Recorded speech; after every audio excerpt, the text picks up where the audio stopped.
Avena भजिले Yashoda सुता चरमे परिवे लाजे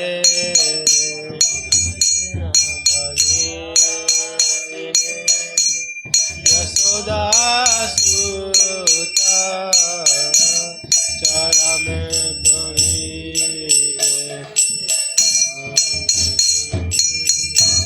उदित तप हईला दिन गेला भली हई व्यस्त उदित तप हईला दिन गेला भले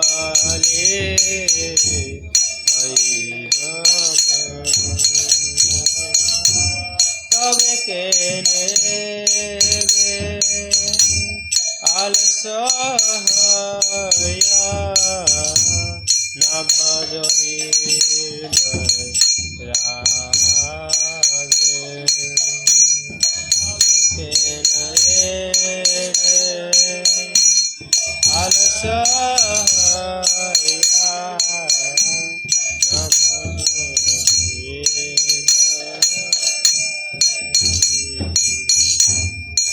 जीवन नित्य ज्ञान सार काहे नानाविध विपद भार जीवन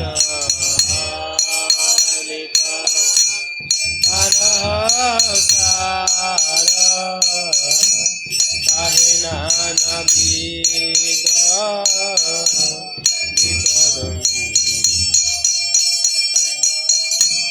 नाम आश्रय करी यतने तुमी थाकह आपन आगे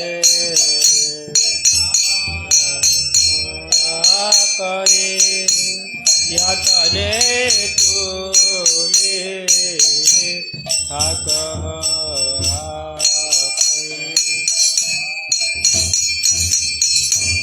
जीवेर कल्याण साधन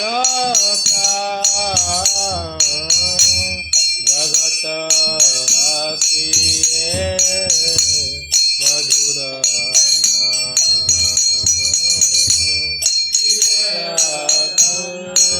कल्याण साधन जगत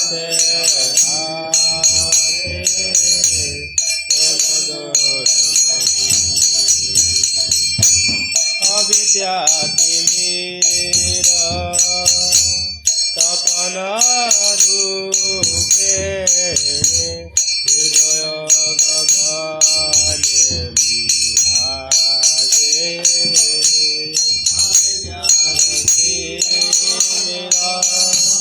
तपन रूपे हृदय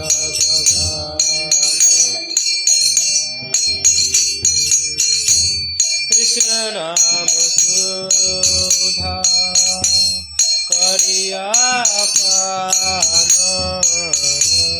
जुड़ाओ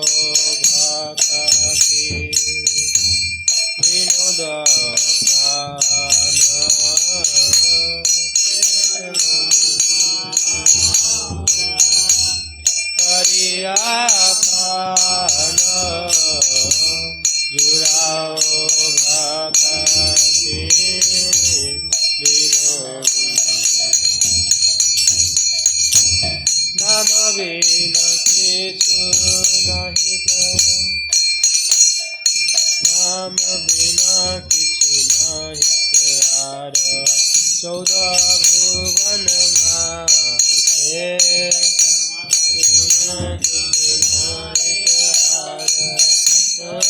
भुवन नाम बिना किछु नाहि प्यार 14 भुवन मागे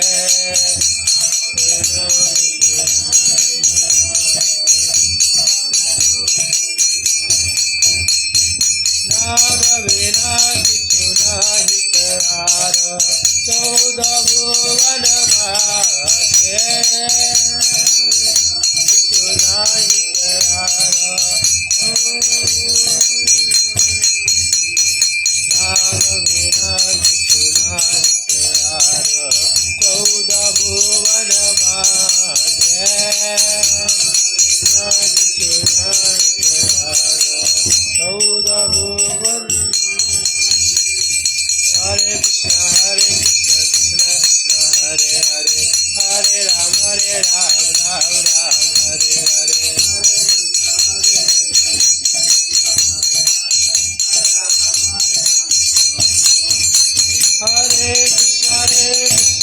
कृष्ण हरे हरे हरे राम राम राम हरे हरे हरे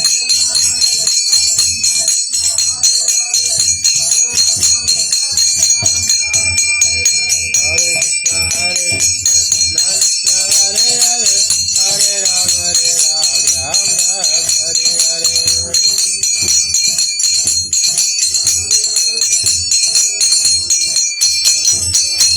जय प्रभुपाद जय प्रभुपाद प्रभुपाद शिला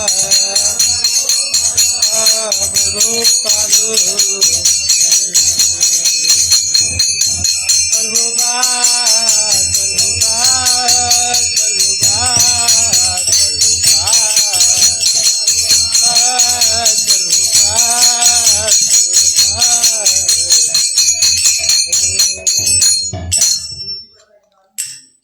जय विष्णुपाद परमहंस प्रभुपाद आचार्य श्री श्रीमद कृष्ण कृपामूर्ति भक्ति विधान स्वामी शिला प्रभुपाद की इस्कॉन विविधि संस्थापक धरे से भक्ति विधान स्वामी शिला प्रभुपाद की अनंत कोटि वैष्णववृंद की हरिनाम संकीर्तन की जगदुर शिला प्रभुपाद की हरे कृष्णा। आज का श्लोक होगा पहले स्कंद का 11वें अध्याय का 6 नंबर श्लोक। आप लोग पीछे पीछे बोल सकते हैं। नतास्मते नाथ सदांग्रे पंकजं विरिंच वैरिंच सूरीन्द्र वंदितं प्रायणमुचे ममिह इक्षताम परा नो यत्र काल पर्वहे परः प्रभु नतास्मते नाथ सदांग्री पंकज विरिंच वैरिनज्ज सूरीन्द्र वंदितं प्रायण क्षेमं यः इक्षतां परम् नो यत्र काल प्रभवेत् परः प्रभु नातास्मते नाथ सदांग्री पंकज वरिंच वैरिनज्ज सूरीन्द्र वंदितं प्रायणं क्षेमं यः इक्षतां परमम् नो यत्र काल प्रभवेत् परः प्रभु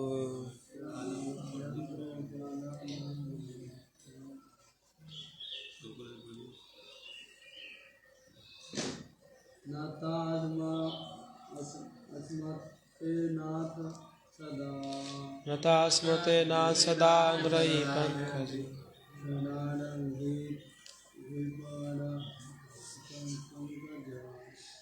सदातमि पंकजम्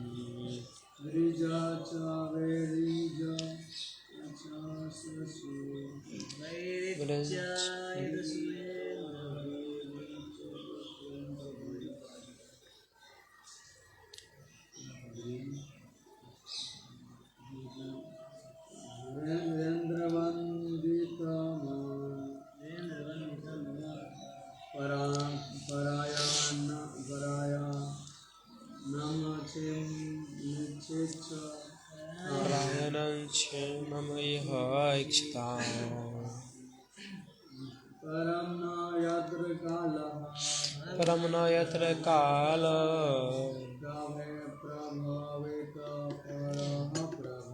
प्रभवेत शब्दार्थ नतास्मा हम नतमस्तक हुए थे ते आपके समक्ष नाथ हे भगवान सदा सदैव अंधंगी पंकजम चरण कमल विरिंच ब्रह्मा प्रथम जीव बरैजंच ब्रह्मा के पुत्र यथा सनक तथा सनातन सूर्य इंद्र स्वर्ग का राजा वंदितम पूजित परायण सर्वोपरि क्षेमम कुशल कल्याण यह इस जीवन में इच्छा करने वाला परम सर्वोज न कभी नहीं यत्र जहाँ काल प्रबल काल प्रवेद अपना प्रभाव डाल सकता है पर दिव्य प्रभु परमेश्वर नागरिकों ने कहा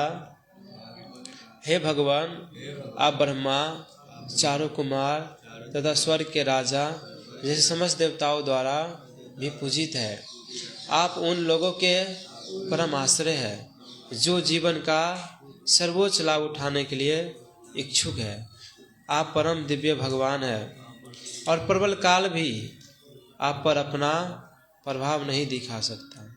अनुवाद एवं तात्पर्य जगतगुरु शिला प्रभुपाद की आवाज़ थोड़ा बढ़ा दीजिए 4 पकड़ दीजिए।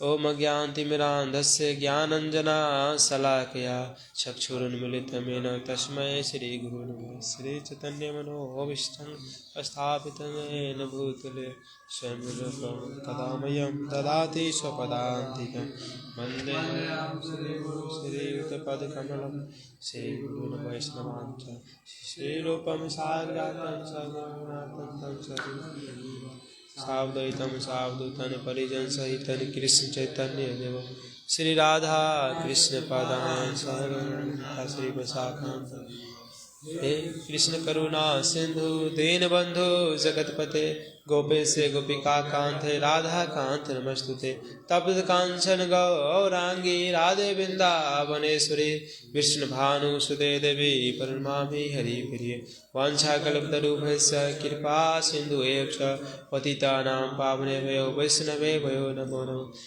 जय श्री कृष्ण चैतन्य प्रभु नित्यानंद श्री अद्वैत गदाधर श्रीवासादि गौर भक्तवृंद हरे कृष्णा कृष्णा कृष्णा हरे हरे राम राम राम हरे हरे।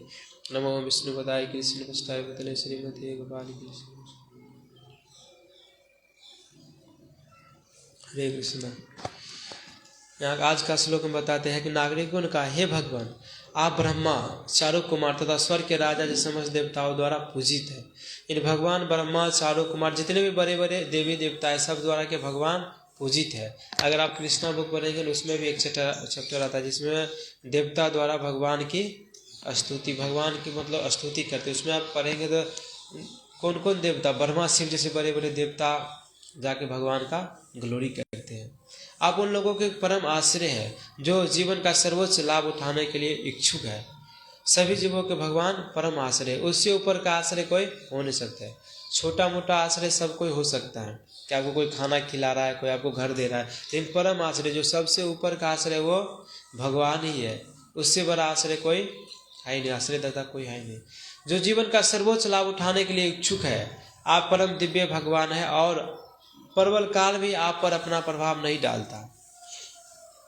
वहाँ के अभी कहाँ का लीला चल रहा है, द्वारका, भगवान द्वारका प्रवेश करे, द्वारका के नागरिक ये गलोरी कर रहे हैं कि आप परम भगवान है। आपका गुणगान कौन कौन करते हैं? ब्रह्मा, चारु, कुमार, स्वर्ग के राजा, समस्त देवताओं द्वारा आप पूजित है, सब आपका गलोरी करते हैं और आप परम दिव्य भगवान है। और प्रबल काल भी आप पर प्रभाव नहीं दिखा सकता। प्रबल काल मतलब काल सब पे अपना प्रभाव दिखाता है। कोई बच्चा बालक है, धीरे धीरे युवा होगा, फिर उसके बाद धीरे धीरे बूढ़ा होगा, बूढ़ा होने के बाद उसको एक दिन मर जाएगा, चला जाएगा।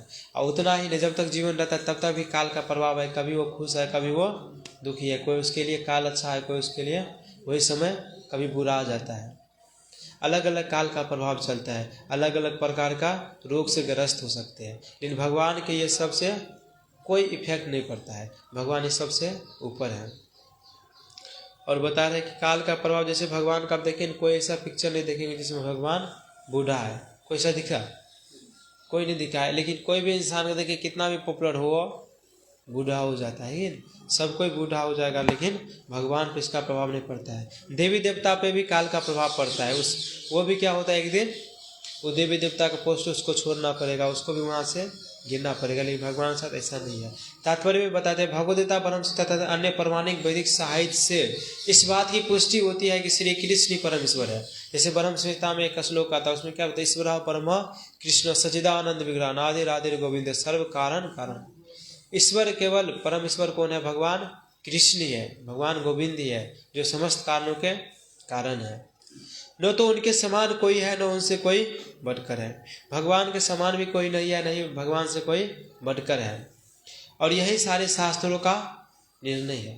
जितना भी शास्त्र है सब यही निर्णय करते, भगवान के समान भी कोई नहीं है, उससे बढ़कर भी कोई नहीं है। तो हमको भी क्या करना चाहिए? उनसे बढ़कर नहीं है। जैसे आप देखेंगे इस दुनिया में भी सबको क्या चाहता है कि अपने से बड़े लोगों का आश्रय होना चाहते हैं ना। मतलब अच्छा, जैसे आपको पता चले कि इस डिस्ट्रिक्ट का डीएम है, आपसे दोस्ती करना चाहते हैं, तो आप क्या कितना खुश होंगे? आपको लगे कितना बड़ा आश्रय हो गया, अब मेरा बहुत काम आसानी से हो जाएगा। कॉल करेंगे, हो जाएंगे, जाएंगे तो उसके पास हो जाएगा, क्योंकि उससे मेरा जान पहचान है।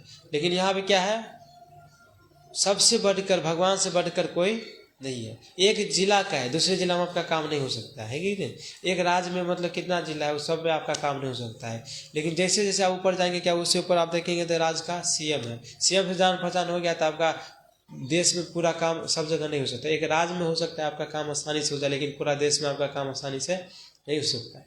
मान चलिए पीएम से अगर जान पहचान हो सके तो हो सकता है कि आपका पूरा देश में जितना भी काम हो आसानी से हो सकता है, लेकिन पूरा वर्ल्ड में आपका काम आसानी से नहीं हो सकता है। तो इसी तरह से धीरे धीरे आगे जाएंगे तो आपको कहीं न कहीं, आपको कितना भी बड़ा आदमी इस भौतिक जगत से आप दोस्ती कर लो, आपको पूरा आश्रय प्रदान नहीं कर सकते। और सबसे बड़ा बात, आपको कोई भी बीमारी रोक सकता है क्या? कितने भी बड़े आदमी से आप दोस्ती कर, आपको बीमारी रोक सकता है, मृत्यु रोक सकता है, बुढ़ापा रोक सकता है। सबसे बड़ा क्या है? 4 प्रकार का कष्ट होते हैं, जन्म, मृत्यु, जरा व्याधि। जन्म, मृत्यु, बुढ़ापा और रोग, इसको आपको कोई नहीं रोक सकता है। इसको भगवान रोक सकते हैं। भगवान भक्ति करेंगे, भगवान धाम जाएंगे, भगवान धाम में न जन्म होता है, न इन्हें जन्म क्यों नहीं होता है? जन्म होने के बाद होगा तो आपको 3 कष्ट ऑटोमेटिक मिल जाता है। आपको कभी जन्म हुआ तो आपको रोग आएगा ही, बूढ़ा होंगे ही और मृत्यु होगा ही। लेकिन अगर जन्म को ही रोक दिया जाए, जैसे भगवान पास अगर जाएंगे तो जन्म फिर दोबारा नहीं होगा, भगवान पास फिर वहाँ से आपको नहीं बुढ़ापा होगा, नहीं कोई रोग होगा। इसीलिए क्या होता है, भगवान पास सब कोई जाना चाहता है। लेकिन भगवान पास जाने के लिए भगवान जो माध्यम दिए हैं, भगवान जो प्रोसेस दिए, उससे होकर हमको जाना पड़ेगा। यहाँ पे यही बताते हैं भगवान से बढ़कर कोई है ही नहीं।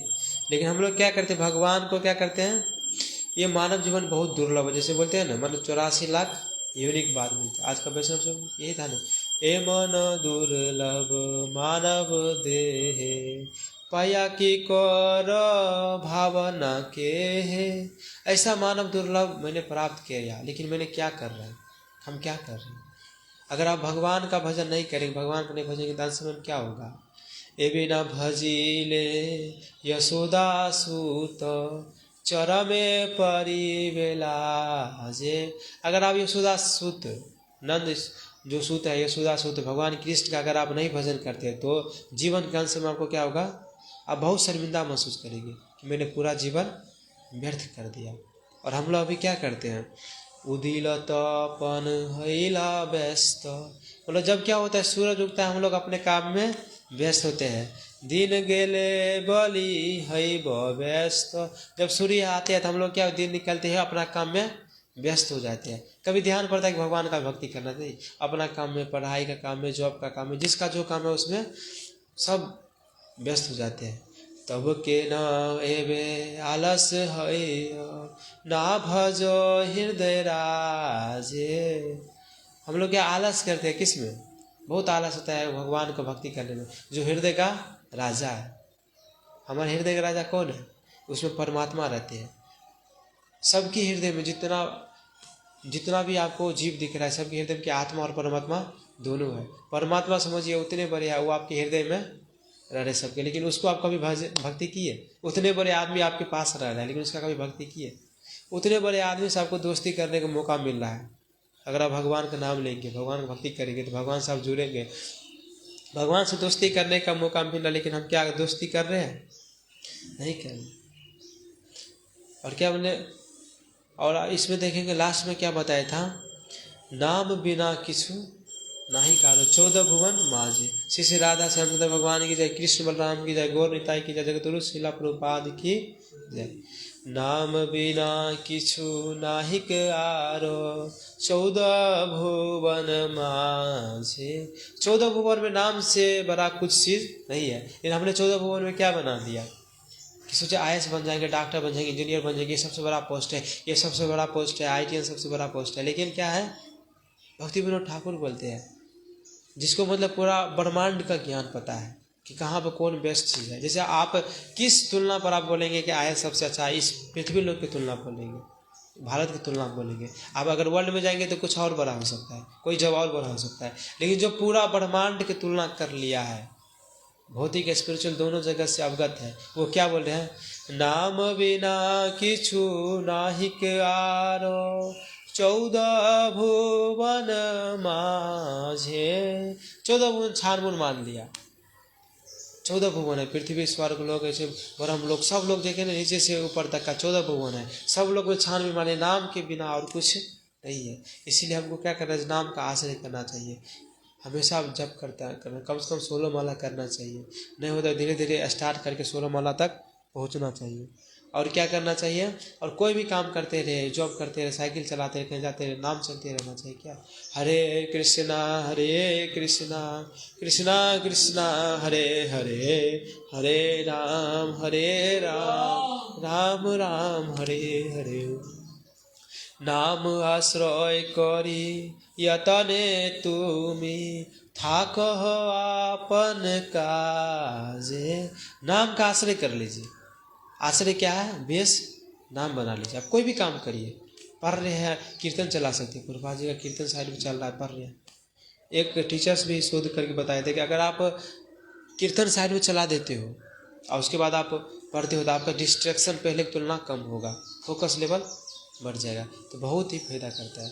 कोई भी काम करते हैं नाम लेते रहिएगा ना।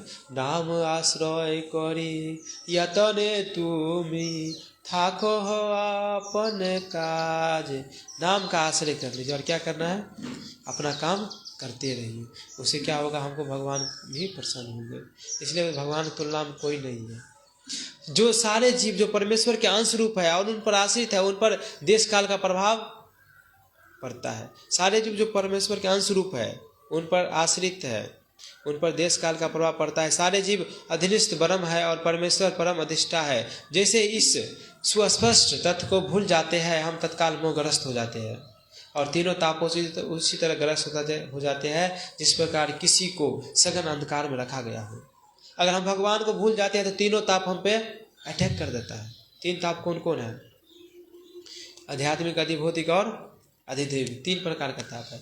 एक ताप क्या करता है? एक ताप आपको जैसे मन और शरीर से आपको कष्ट देगा। सबको शरीर से कष्ट है कि नहीं? किसी को बुखार है, किसी को सर्दी हो गया, किसी को खांसी हो गया, किसी को ऐसा बीमारी आ गया कि आप जीवन भर ठीक ही होगा, दवाई खाते हो, सुई लेते हो, ऐसा सब बीमारी आता है। कोई मन से परेशान है, सब कुछ है, मन से परेशान है, फ्रस्ट्रेशन है, डिप्रेशन है। कारण क्या है? अगर बेस कारण देखेंगे तो क्या है? वो मन से परेशान है कि नहीं? 3 ताप आता है। तो पहला ताप में मन और शरीर से कष्ट है। दूसरा क्या है? एक आपको देवी देवता द्वारा कष्ट मिलता है, प्राकृतिक जिसको कष्ट बोलते हैं। कभी भूकंप आ गया, बाढ़ आ गया, अभी आपको आसान लगता है प्रभु इससे कम होता है। लेकिन जहाँ का आप देखिए नेपाल में हुआ था जब भूकंप का, पास वाला घर पता नहीं था कि वो रात भर टिका रहेगा अकेले, जाके सीधा जमीन फटता तो उसके अंदर चला जाता था। ज्वार भाटा, ये सब इतना बड़े बड़े प्रकोप है, वो क्या है, प्राकृतिक आपदा सकते हैं। और एक क्या है, किसी अन्य जीव द्वारा आपको कष्ट मिल रहा है, मान लो कोई आपको मारा, मच्छर काट रहा है, किसी से दुश्मनी हो गया, ये 3 प्रकार का ताप सब पर है कि नहीं। मन और शरीर से है, प्राकृतिक आपदा आपको सता रहा है, किसी जीव द्वारा कष्ट मिला, ये 3 प्रकार के ताप आपको घेर लेता है जब आप भगवान की भक्ति से दूर जाते हैं, भगवान से दूर जाते हैं। क्योंकि हम लोग भगवान के अंश है। इसलिए कि जीवेर स्वरूप है कृष्ण नित्य, जीवेर स्वरूप है नित्य कृष्ण दास। जीव का स्वरूप है भगवान कृष्ण का दास होना, भगवान की प्रसन्नता के लिए करना। जैसे लाइक का एग्जाम्पल देता हूँ, जैसे पूरा शरीर है, पूरा शरीर का अंश ये हाथ है। हाथ सोचेगा क्या, हम मुंह में खाना क्यों डालें, अपना खाना खुद खाएंगे, चलो खाना परोस लिया, अब हाथ उसमें डाल रहा है, तो धीरे धीरे 4-5 दिन के बाद क्या होगा, हाथ कमज़ोर हो जाएगा, पूरा शरीर भी कमज़ोर होगा। अभी क्या होता है, मुंह के माध्यम से स्टोमक पेट में जाता था, पूरे सबको पोषण मिलता था, हाथ को भी पोषण मिलता था, क्योंकि हाथ शरीर का अंश है। ये अपने लिए करेगा तो खुश नहीं होगा, लेकिन मुंह में देगा तो स्टोमक के द्वारा सबको पोषण मिलेगा, हाथ को भी मिलेगा। उसी तरह हम लोग भगवान के अंश है। अगर भगवान की प्रसन्नता के लिए नहीं करेंगे, उससे अलग होकर करेंगे, तो कभी भी खुश नहीं रह सकते। जैसे हाथ क्या खुश रहेगा अपने खाना खाकर, उसी तरह हम लोग भी अपने खाना खाकर अपने सब कुछ करके खुश नहीं रह सकते। भगवान को जब तक सेंटर में नहीं लाएंगे तब तक खुश नहीं रह सकते। इसीलिए बोलते क्या, अगर भगवान का आप लोग भोग लगा कर नहीं खाते तो पाप खाते हैं, भगवदगीता पता है। भगवान को अर्पित करके सब कुछ करना चाहिए, भगवान को सेंटर में रख के करना चाहिए। अगर भगवान से दूर जाएंगे तो हम लोग अंधकार में लगेंगे। जिस प्रकार एग्जाम्पल क्या देते हैं, सजीव सजग जीव की विमल चेतना इस चेतना है जिसके अंतर्गत मनुष्य सदैव नतमस्तक हो जाता है। जीव का सजग जीव की चेतना क्या है, इस चेतना मतलब भगवान का कॉन्शियसनेस रहना, भगवान का हमेशा भक्ति करते रहना, भगवान के साथ जुड़े रहना, भगवान से कभी भी अलग नहीं। जितना दूर भगवान से जाएंगे उतना क्या होगा, उतना हमको कष्ट होगा, उतना हमको तकलीफ होगा। जीवन अनित्य है, मतलब जीवन का कोई भरोसा है कितना दिन रहेगा। कल रात में ऑनलाइन क्लास में बता रहे थे, उसमें बता रहे थे परीक्षित महाराज भागवत 7 दिन क्यों सुने, बताइए तो बताइए 7 दिन भागवत क्यों सुने, क्योंकि उसका मृत्यु 7 दिन बाद था। यस, इसलिए क्या कि उसने भागवत सुना, 7 दिन तक लगातार सुना, कंटिन्यू सुना, है कि नहीं। लेकिन उसके बाद प्रभुपाद जी क्या बताते हैं कि परीक्षित महाराज को तो पता था कि 7 दिन के बाद मृत्यु आने वाला, लेकिन क्या आपको पता है 7 दिन के बाद मृत्यु आएगा? 7 घंटा भी नहीं पता है, 7 मिनट भी पता नहीं कब क्या होगा। तो इसलिए हमको क्या करना चाहिए, हमको हमेशा नित्य भागवत से भी कभी भगवान से दूर नहीं जाना चाहिए। जीवन अनित्य है, बहुत छोटा सा है। जीवन अनित्य जानह सार, ताहे नाना विध विपद भार। एक तो जीवन अनित्य है, और उसके बाद नाना विध मतलब नाना प्रकार के कष्ट, इतना तकलीफ, इतना टेंशन, मन से शरीर से इतना फ्रस्ट्रेशन मन है क्या। जीवन अनित्य जानह सार, ताहे नाना विध विपद भार। नाम आश्रय करी यतने तुमी, थाको हो आपने काम। नाम आश्रय करी यतने तुम, नाम का आश्रय ले लीजिए, यही सबसे क्या जीवन का सार है। जीवन अनित्य है, लेकिन सार क्या है, नाम आश्रय करी यतने तुमी, थाको हो आपन काम। नाम में क्या करना है, आश्रय कर लेना है। नाम के बिना किछ नहीं, नाम बिना किछ नहीं गारो, 14 भुवन मांझे। हमें क्या करना है, भगवान का क्या करना है, नाम का आश्रय कर लेना, और इसी से हमको चलना है। तो अभी क्या चला, भगवान अभी द्वारका पहुंचने वाले हैं कि नहीं, भगवान अभी द्वारका पहुंचने वाले। लेकिन पिछले का अगर सीन थोड़ा चर्चा करके देखते हैं, पिछले जब भगवान कहाँ थे, हस्तिनापुर में थे।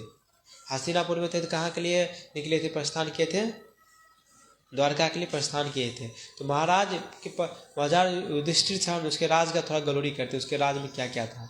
महाराज युधिष्ठिर के राज में मनुष्यों को जितना भी पानी चाहिए था, कितना पानी चाहिए, मनुष्यों को जितना भी पानी चाहिए था, बादल उतना पानी बरसाते थे, जितना पानी चाहिए था।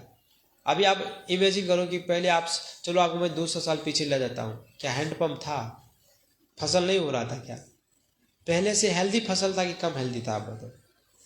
पहले से हेल्दी फसल था कि नहीं, पहले से ज़्यादा उपज था। क्यों उपज था, पहले आप 200 साल चाहोगे ना, हर घर में कीर्तन होता था। ये जैसे सावन मास चल रहा है ना, इसको चतुर्मास में गिनती होता है। 4 मास कुछ नहीं करते थे लोग, बाहर नहीं जाते थे। वैदिक तरीका देखेंगे ना, बस बैठ के कीर्तन करना है। आप देखेंगे ये घर में खत्म हुआ, दूसरा घर में स्टार्ट हो जाता था। नहीं तो एक जगह फिक्स रहता था, कोई प्राइम लोकेशन, जैसे एक लोकेशन रहता था गांव का बीच का मिड पॉइंट कोई, जहाँ पे जाकर हमेशा हरिनाम चलते रहता था। 9 दिन करता था, उसको नवा बोलते थे। अष्टजाम तो हर घर होता था। तो क्या, तो भगवान बारिश का भी कमी नहीं थे। जब ने हम भगवान को छोड़ दिया, भगवान का बारिश का देना भी भगवान छोड़ दिए।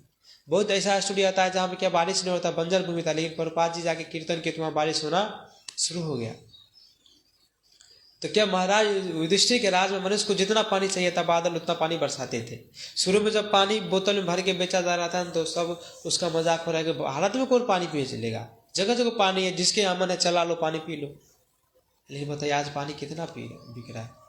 आप गूगल में सर्च करके देखिएगा कितना 100 करोड़ का भारत में सिर्फ उसका कंपनी हो गया है। क्यों? आप देखेंगे सबका मतलब पानी ही बहुत जगह नहीं आता है, पानी के लिए तरस रहा है। अगर रूट कॉजेज पर आप जाएंगे तो आप क्या होता है, रूट कॉजेज जाएंगे तो भगवान का भक्ति नहीं कर रहा है। रूट कॉजेज ये है कि भगवान से आप दूर जा रहे हैं। भगवान के अगर साथ है तो कभी भी पानी का ऐसा कभी भी किल्लत नहीं हुआ था। 200 साल जाएंगे तो कभी भी ऐसा महामारी सब नहीं आया जो भक्ति नहीं करने के बाद का महामारी सुन रही। इतना बड़ा बड़ा महामारी पहले सुने थे, कभी ऐसा महामारी आया ही था। इतिहास में उल्टा देख लीजिए, नहीं इतिहास में मिलेगा आपको जब भक्ति करते थे सब। जब का बता रहा हूँ, द्वापर युग में देखा, अभी हमारा साथ सब है, द्वापर युग त्रेता युग का सब है, आप देखिएगा उसमें कभी ऐसा महामारी सब नहीं आया था कि सब लोग क्या करें, भूखे मर रहे, तरस रहे हैं। इसका मतलब क्या, भगवान से जितना दूर जाएंगे उतना हमको कष्ट होगा। तो यहाँ बताते हैं महाराज युधिष्ठिर राज में मनुष्य को जितना पानी चाहिए था उतना पानी बादल बरसाते थे, उसका टेंडर था। और पृथ्वी मनुष्यों की सारी आवश्यकता पूर्ति पर्याप्त मात्रा में करती थी। पृथ्वी भी ये नहीं कम उपजा रही है। आज भूखमरी क्यों है? क्योंकि पृथ्वी पता चला कहीं बंजर है, कहीं कम उपज रहेगी, इसी कारण क्या है, बंजर है। दूध से भरे थनों वाली तथा प्रसन्नचित्त गौए अपने दूध से चरागाही को सिक्त करती रहती थी। दूध भी गाय उतना देता था जितना सबको पर्याप्त मात्रा में देते। प्रत्येक ऋतु में नदियाँ, समुद्र, पर्वत, जंगल, लताएं तथा कारागार, औषधियाँ प्रचुर मात्रा में राजा को अपना अपना कर चुकता करती रहती थी। प्रत्येक ऋतु में नदियाँ, समुद्र, पर्वत जो भी है, पर्वत में जो उगता है, फल फूल फ्रूट्स, जंगल में, लताएं में, वो सब क्या प्रचुर मात्रा में राजा को सब देते थे। इसकी ये कहाँ ग्लोरी है, हस्तिनापुर का, जब भगवान की भक्ति सब कर रहे थे, भगवान वहाँ पर थे। देखो कितना कुछ कभी था। आप पढ़ेंगे स्टोरी में, तो अभी शॉर्ट फॉर्म में आपको नोट्स फॉर्म बता रहा हूँ, आपको भागवतम पढ़ना, इतना रस आएगा ना। अब क्या करें, भगवान हस्तिनापुर से अब चल रहे हैं, तो आप देखिए क्या क्या उन वहाँ जो क्या थे, सुभद्रा माता थी, अर्जुन थे, सबका स्थिति देखिए क्या क्या वर्णन बताते। श्री हरि अपने संबंधियों को सांत्वना देने तथा अपनी बहन सुभद्रा को प्रसन्न करने के लिए कुछ महीने हस्तिनापुर में रहे, क्योंकि अभी महाभारत का युद्ध हुआ था, सबको सांत्वना देने के लिए भगवान हस्तिनापुर में कुछ दिन रहना चाहे। तत्पश्चात क्या कि भगवान ने प्रस्थान करने की अनुमति मांगा। अब कुछ दिन हस्तिनापुर में रहे, आप भगवान सोचे क्या हमको आप कहाँ जाना है, द्वारका जाना है, तो अब जाने की आज्ञा मांगी। भगवान ने महाराज युधिष्ठिर के चरणों में नतमस्तक होकर प्रणाम किया और राजा ने उनको गले लगा लिया। इसके बाद अन्यों द्वारा गले में नमस्कृत होकर वे रथ पे आरूढ़ हो गए। भगवान कृष्ण क्या किया, युधिष्ठिर महाराज से आज्ञा मांगे, उसके बाद रथ पे आरूढ़ हो गए। उस समय सुभद्रा, द्रौपदी, कुंती, उत्तरा, गांधारी, धृतराष्ट्र, युष, कृपाचार्य, नकुल, सहदेव, भीमसेन, धौम्य तथा सत्यवती सभी मूर्छित हो गए, क्योंकि भगवान कृष्ण का वियोग सह पाना सबों के लिए असह्य था। मतलब वो इतना कारण क्यों था कि सबों के लिए मूर्छित क्यों हो गए? मूर्छित मतलब बेहोश हो गया। क्यों? क्योंकि अभी देखो, अभी का स्थिति आप देखोगे, कोई ऐसा भक्त होते हैं इतना लेवल कर लेते हैं कि जो मत भगवान कभी देखे नहीं, सुने हैं भगवान के बारे में, वो देखो बेहोश है, वो भगवान के ललायित हो जाते पाने के लिए। अब सोचो, जो भगवान को साक्षात देख रहे हैं, साक्षात खा रहे हैं उनके साथ, साक्षात बैठ रहे हैं, उनका संग कर रहे हैं, उनको छोड़ के भगवान जा रहे हैं, तो उनको स्थिति क्या होगा? तो इमेजिन करके देखिए, सब क्या हुए उस समय, बेहोश हो गए, सब के सब वहां बेहोश हो गए। वह बुद्धिमान जिसने शुद्ध भक्तों की संगति परमेश्वर समझ लिया है और भौतिक संगति से अपने आप को छुड़ा लिया है, वो भगवान के यश को सुनने से चुकेगा नहीं। जो भगवान के मतलब शुद्ध हो गया, भगवान का भक्ति करते करते, वो भगवान के सिवा कुछ भी सुनना नहीं चाहेंगे। अब शुद्ध भक्तों को आप देख लीजिएगा, भगवान के सिवा कुछ नहीं चाहेगा। आप बताओ इनकी स्थिति क्या होगा, जिनके साथ हमेशा भगवान उठते थे, बैठते थे, खाते थे। सुभद्रा माता, द्रौपदी, माता कुंती महारानी, उत्तरा, गांधारी, अर्जुन, भीम, नकुल, इस सब का क्या स्थिति होगा? सब मूर्छित हो गया। उन सब के हृदय उनके आकर्षण रूपी पात्र में द्रवित हो रहे थे। वे उनके अपलक नेत्रों से देख रहे थे। अपलक मतलब पलक बंद नहीं कर रहे थे, ऐसे देख रहे थे भगवान को। हम लोग देखते हैं पलक, आप पता है, आप देखेंगे तो ब्रह्मा जी को गोपी गाली दे रही है कि बोले भगवान ब्रह्मा जी को क्रिएट नहीं करने आता है इस जगत को, ये पलक क्यों दे दिया? पलक देते हैं, हम पलक झपकाते, भगवान कृष्ण उतना देर के लिए मेरे से ओझल हो जाते हैं। अब सुन क्या चेतना है, पलक झपकने पता, हम सबको पता भी नहीं चलता। मतलब आप कुछ ही देख रहे थे, आपको पता चलता है कि हम पलक झपकाए, कहीं पढ़ रहे आपको पता चलता है कि हम 10 बार पलक झपका लिए, आपको लगता है कि पढ़ ही रहे, लेकिन इतना कम देर, मतलब आप समझ सकते कितना कम सेकंड के लिए हम पलक झपकाते, पता भी नहीं चलता है। और उतना देर में क्या करें, विरह का भावना कर रहे हैं कि ब्रह्मा जी को सृष्टि नहीं बनाने आता है, कैसे बनाते, पलक काहे दे दिया। सो हमको भगवान कृष्ण को देखने से ओझल हो जाते हैं इतना देर। सोचिए कितना प्रेम था। उस समय महान योद्धा तथा निद्रा को जीतने वाला अर्जुन ने जो परम प्रिय भगवान का घनिष्ठ मित्र था, एक छाता ले लिया जिसका हत्था रत्नों तथा का था और संग में मोतियों की झालर थी। भगवान का क्या किए, हत्था ले लिए, छाता ले लिए, कौन? अर्जुन, और भगवान को विदा करने के लिए चल रहे। और हत्था जो डंटी था वो रत्न से पूरा बना था। कितना अच्छा भागवतम में गलोरी है, क्या क्या था, क्या क्या मोमेंट था, सबका गलोरी है भागवतम में। अपने कुछ भी मैथोलॉजी नहीं है, झूठ का नहीं है, इतना अच्छा गलोरी। हाथ में क्या था, कैसे पकड़े थे, कौन छाता लिया था, इतना गलोरी है। इतना ये नहीं कि स्टोरी छोटा बोल में कुछ भी होगा चलो मन ग्रंथ, इतना मतलब डीप है। कब छाता पकड़ा था, छाता के नीचे क्या था, रत्न गरा था, कौन पकड़ा था, ये सब गलोरी है। उद्धव तथा सात्विकी अलंकृत पंखों से, उद्धव क्या कर रहे थे, पंखों से चामर डुला रहे थे। चुने हुए छंदों से जिनकी स्तुति की जाती है, ऐसे भगवान दिव्य गुणों में विचार में डूबी हस्तिनापुर के सभी घरों छतों पर चढ़ी स्त्रियां उनके विषय में बातें करने लगी। अब जितना भी हस्तिनापुर में स्त्रियां थी सब उनके बारे में बातें करने लगे। ये सब बातें क्या था, बोलते हैं कि वैदिक स्रोतों से कहीं अधिक आकर्षक थी, क्योंकि भगवान के लिए क्या था, निस्वार्थ प्रेम था, कोई भी स्वार्थ नहीं था, भगवान से इतना प्रेम करते थे। निसंदेह यह कितना आश्चर्यजनक है कि द्वारका ने स्वर्ग यश को पिछाड़ कर पृथ्वी की संस्कृति बनाया।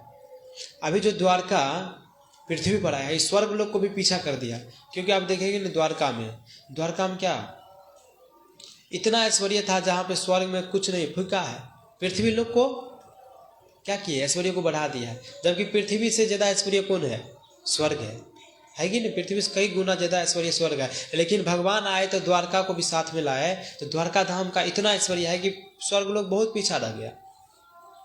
अभी भी आप देखेंगे न्यूज में, आप देख लीजिएगा गूगल सर्च करके, वो जो द्वारका भगवान था, बोले थे कि भगवान जाने के बाद द्वारका कहाँ चला जाएगा, समुद्र में चला जाएगा। तभी भी समुद्र में आपका देखेंगे ना, वीडियो में दिखाएगा। लेकिन हालांकि उधर एरिया जाना मना है, लेकिन फिर भी कुछ ऐसे मतलब बोले हम जाएंगे देखेंगे, बहुत जिद करते कुछ मतलब बोला ठीक है जाओ देखो। लेकिन भगवान का महिमा था, वो दिखाना चाहिए चाहे नहीं दिखाना चाहिए, लेकिन भगवान का मन हुआ दिखा दे। तो गलोरी भगवान का अपना बढ़ाना हो, कभी कभी तो दिखा दिए उसके अंदर। भगवान मन होता नहीं दिखाए तो क्या होता, सभी लोग बोलते कि झूठ बोल रहा है। समुद्र में बोला कि जाएगा द्वारका नगरी, लेकिन द्वारका नगरी तो कुछ है ही नहीं बोलेगा। लेकिन भगवान ने क्या किया, भगवान ने सोचे कि ऐसा कलंक लगाएगा फिर भक्तों को और परेशानी होगा भगवान को स्थापित करने में, इसलिए क्या किया, भगवान ने गलोरी कर दी उसमें, एज इट इज वहाँ पर जो था ना द्वारका दिखा दिए। इतना कुछ द्वारका देखे बहुत गलोरी कर रहे हैं। लेकिन एक दिल्ली के प्रभु जी हेजगढ़ जीतामित प्रभु जो बता रहे कि अभी जो देख रहे हो ना, जो समुद्र के अंदर द्वारका का ऐश्वर्य, वो द्वारका का 1% भी नहीं है। उसी का वो सब उतना गलोरी कर रहे, ये है कितना बड़ा है, उसको देख नहीं पा रहा था, देख रहा है। और बोले 1% भी नहीं, 1% से भी बहुत कम है। तो भगवान का ऐश्वर्य इतना था कि वो स्वर्ग को भी पीछा छोड़ दिया। यज्ञ भी, और आगे क्या बताते हैं, राजा युधिष्ठिर महाराज का कोई शत्रु नहीं था, युधिष्ठिर महाराज का एक भी शत्रु नहीं था। फिर भी भगवान के साथ क्या किए, भगवान के साथ जाने के लिए चतुर्गिनी सेना यानी घोड़ा, हाथी, रथ तथा पैदल सेना को साथ में भेज दिए। क्यों भेज दिया, ऐसा वो अपने प्यार से किया। जैसे मतलब होता है ना कि किसी से आप ज्यादा प्यार करोगे उसको रक्षा के बारे में सोचोगे। कोई दुश्मन है ही नहीं, क्योंकि अभी जो जितना भी दुश्मन था वो भगवान ने क्या किया, सबको खत्म किया ना महाभारत युद्ध में। फिर जो आगे भी युद्ध हुआ उस सब में खत्म कर दिया, अब कोई शत्रु है भी नहीं। फिर भी चतुर्गिनी सेना को भगवान के साथ युधिष्ठिर महाराज भेज रहे हैं, एक प्यार के कारण। भगवान कृष्ण के प्रति अगाध स्नेह बस कुरु वंशी पांडव उन्हें विदा करने के लिए उनके साथ काफी दूर तक चले। अभी आता है ना, मतलब कोई भी आपके यहाँ गेस्ट आएगा, मेहमान आएगा, तो आप क्या करेंगे, जब वापस जाता है क्या करते हैं हम लोग, घर से बाहर उसको साथ में जाके छोड़ते हैं। ऐसा क्यों करते हैं? प्रेम बस करते हैं, है कि नहीं? उससे प्रेम रहता है, उसे लगता है कि आप बिना, आप छूट रहा है, थोड़ा दूर और चलो, थोड़ा दूर और चलो, थोड़ा और बात कर रहे हैं कि नहीं। इस तरह का मोमेंट चल रहा है। काफ़ी दूर तक चले, हम लोग तो थोड़ा दूर चल के चले आएंगे और ध्यान आएगा कुछ काम है, चलते हैं। लेकिन भगवान के मतलब इतना काफ़ी दूर तक चले, इतना दूर तक चले गए कि उसके बाद भगवान कृष्ण को मना करना पड़ रहा कि अब आप लोग वापस द्वारका लौट जाइए। बोले आप ज़्यादा दूर नहीं चले, तो भगवान किसका फिर से द्वारका आ गए। और रास्ता में कौन कौन रास्ता मतलब किस किस होके गए, इसका भी गलोरी है। जैसे द्वारका गए थे ना, द्वारका के बीच में कौन कौन आया, जैसे श्री राधा श्याम सुंदर भगवान की, कृष्ण बलराम की, गौर निताय की, जगत वत्सल प्रभुपाद की, निताय गौर प्रेमानंदे, हरि हरि बोल।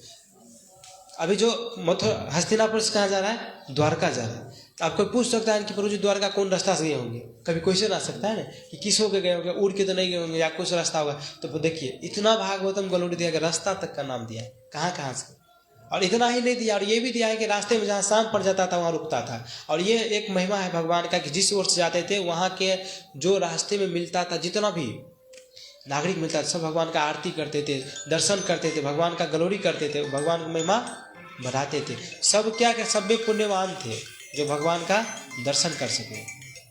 तो उसके बाद क्या हो गया, कौन कौन रास्ता से गए थे उसका नाम है क्या है, पांचाल, सुरसेन, यमुना के तटवर्ती प्रदेश, ब्रह्मावर्त, कुरुक्षेत्र, मत्स्या, सारवतवा, मरुपरान तथा जल के अभाव वाले क्षेत्र से होते हुए, जल का जहाँ अभाव था उस क्षेत्र, क्योंकि जल का अभाव कुछ ऐसा क्षेत्र में जहाँ नागरिक नहीं रहता होगा या होता होगा, तो वहाँ पर मतलब क्या था, दूर दूर तक कभी कभी नागरिक नहीं होता पहले, क्योंकि इतना दिक्कत नहीं था। एक जैसे आप द्वारका नगरी है, तो जहाँ नगरी बसता था वहाँ ही क्या रहता था, सब नागरिक सब रहते थे, ज़्यादा दूर तक उतना नहीं।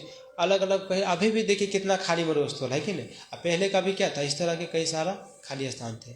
इन प्रांतों को पार करने के बाद वे भव्यभीर तथा आभीर प्रांत पहुँचे और अंत में मयन सबके पश्चिमी की ओर स्थित हुआ द्वारका पहुँचे। इन प्रांतों से होकर यात्रा करते समय उनका स्वागत किया गया, पूजा की गई।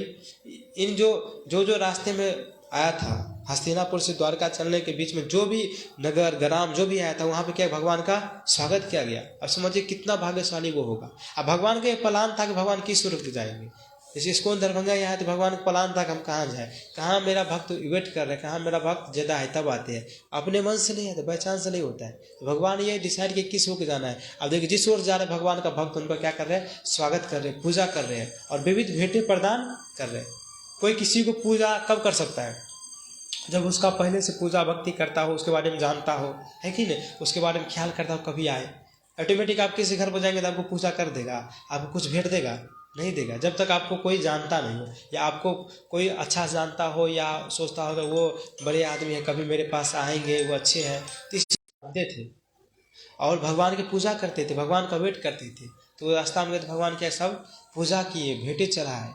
संध्या समय भगवान का नियम क्या था, संध्या समय सारे स्थानों में संध्याकालीन अनुष्ठान कीर्त करने के लिए भगवान अपनी यात्रा स्थगित करते, रोक देते थे। सूर्योदय के बाद नियमित रूप से ऐसा किया करते थे। सूर्योदय के बाद आप समझिए वो नगरी कितना धन होगा, जहाँ पे क्या था कि सूर्यास्त हो जाता था, वहाँ पर भगवान क्या पूरे रात रुकते थे। हस्तिनापुर से द्वारका जा रहे हैं, रास्ते में जो नगरी मिल रहा है, ग्राम मिल रहा है, वहाँ पे क्या था, भगवान का नियम था कि अगर शाम पड़ गया तो फिर वहाँ पर उसको रुक जाएगा। वो नगरी कितना धन होगा, भर रात भगवान का सेवा कर रहे, भगवान से बात कर रहे हैं। और वैसे भी वो भी नगरी क्या धन है जिससे भगवान होके गुजरे थे। बता रहे ना, वहाँ के नागरिक क्या कर रहे थे, रास्ते में भगवान का पूजा कर रहे थे, भेंट चढ़ा रहे थे, स्वागत कर रहे थे, और जहाँ रुक रहे थे वो तो और अति धन्य था। तो भगवान प्रतिदिन क्या करते थे, जब भी ऐसा होता था, सूर्यास्त होता था, भगवान वहाँ पर जाके रुकते थे। तो आज का श्लोक में यही बताया गया है मेन रूप से कि भगवान का क्या गलोरी कौन कौन करते हैं। मतलब ये द्वारका के नागरिक बोल रहे हैं कि भगवान आपका गलोरी ब्रह्मा, चारु कुमार तथा स्वर्ग के राजा जैसे समस्त देवता करते, सभी द्वारा आप पूजित हैं। ब्रह्म संहिता में भी बताया गया ना, ईश्वर परम कृष्ण सचिदानंद विग्रह अनादि राधिर गोविंद सर्व कारण कारण। केवल भगवान ही क्या है, सभी कारणों के कारण है। और आज का जो वैष्णव बुक था उसमें भक्ति विनोद ठाकुर क्या बोलते हैं, नाम बिना किछु नाही कार 14 भुवन माने, मतलब नाम के बिना कुछ नहीं। मैंने 14 भुवन को मैंने माज लिया।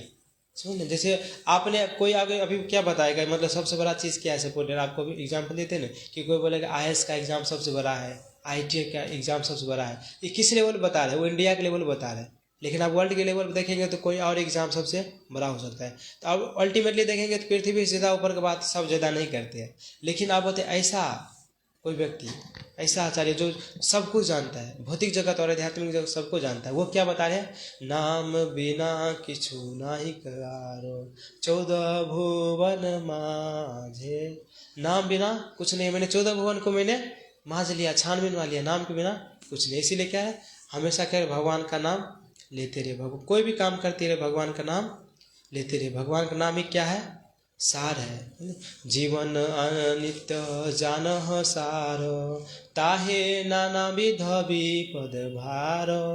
जीवन अनित्य है, कभी भी चल सकता है। और उसके बाद क्या है, बहुत सारा विपद है, बहुत सारा क्या है, कष्ट है। नाम आश्रय करी यतने तुमी थाको हो आपन काज। नाम का आश्रय कर लीजिए, उसी से क्या होगा, जो भी कार्य आप करते हैं नाम का आश्रय कर लीजिए। तो आज का श्लोक में यही है। मैं प्रभु जी कुछ बताएं।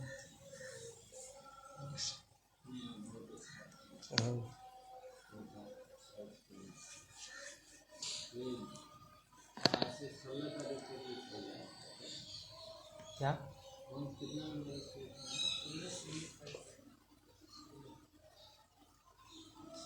नहीं समझे, आज 6 नंबर। हाँ 11 स्कंद का, सॉरी, हाँ चैप्टर 11।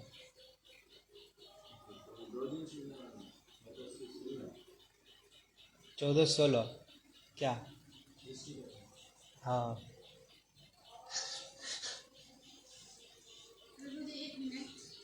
सबसे बड़ा IAS है, वर्ल्ड के लेवल पर था, लेकिन कृष्ण के बारे में बोले कि सबके पूरी वर्ल्ड के। तो क्या मतलब नाम भी ना, मतलब कि हमेशा हरे नाम का जाप करना है। हाँ हाँ, जो उसका इच्छा है, जैसे IAS या कुछ भी, तो वो छोड़ दे। नहीं नहीं, अभी क्या बताया है, आप वो सब करते रहे, मतलब थाको अपन का। यस, नाम आश्रय करी यतने तुम्हें थाको अपन काजे। मतलब आप जो भी काम कर रहे हैं, जो भी कुछ कर रहे हैं, हाँ करते भी आप भगवान का नाम लेते रहिए हमेशा। ये मतलब ये है, ये छोड़ना नहीं है, करते रहे। और नियम से 16 माला जो माला आप करते हैं वो करना ही है। और बाकी जो आप कार्य करते हैं, जैसे आप खाना बना रहे हैं, आप नाम लेते रहे, क्या दिक्कत है कि नहीं। तो ये व्यवस्था ना ना, ऐसा नहीं है, ऐसा नहीं। अच्छा कुछ नहीं।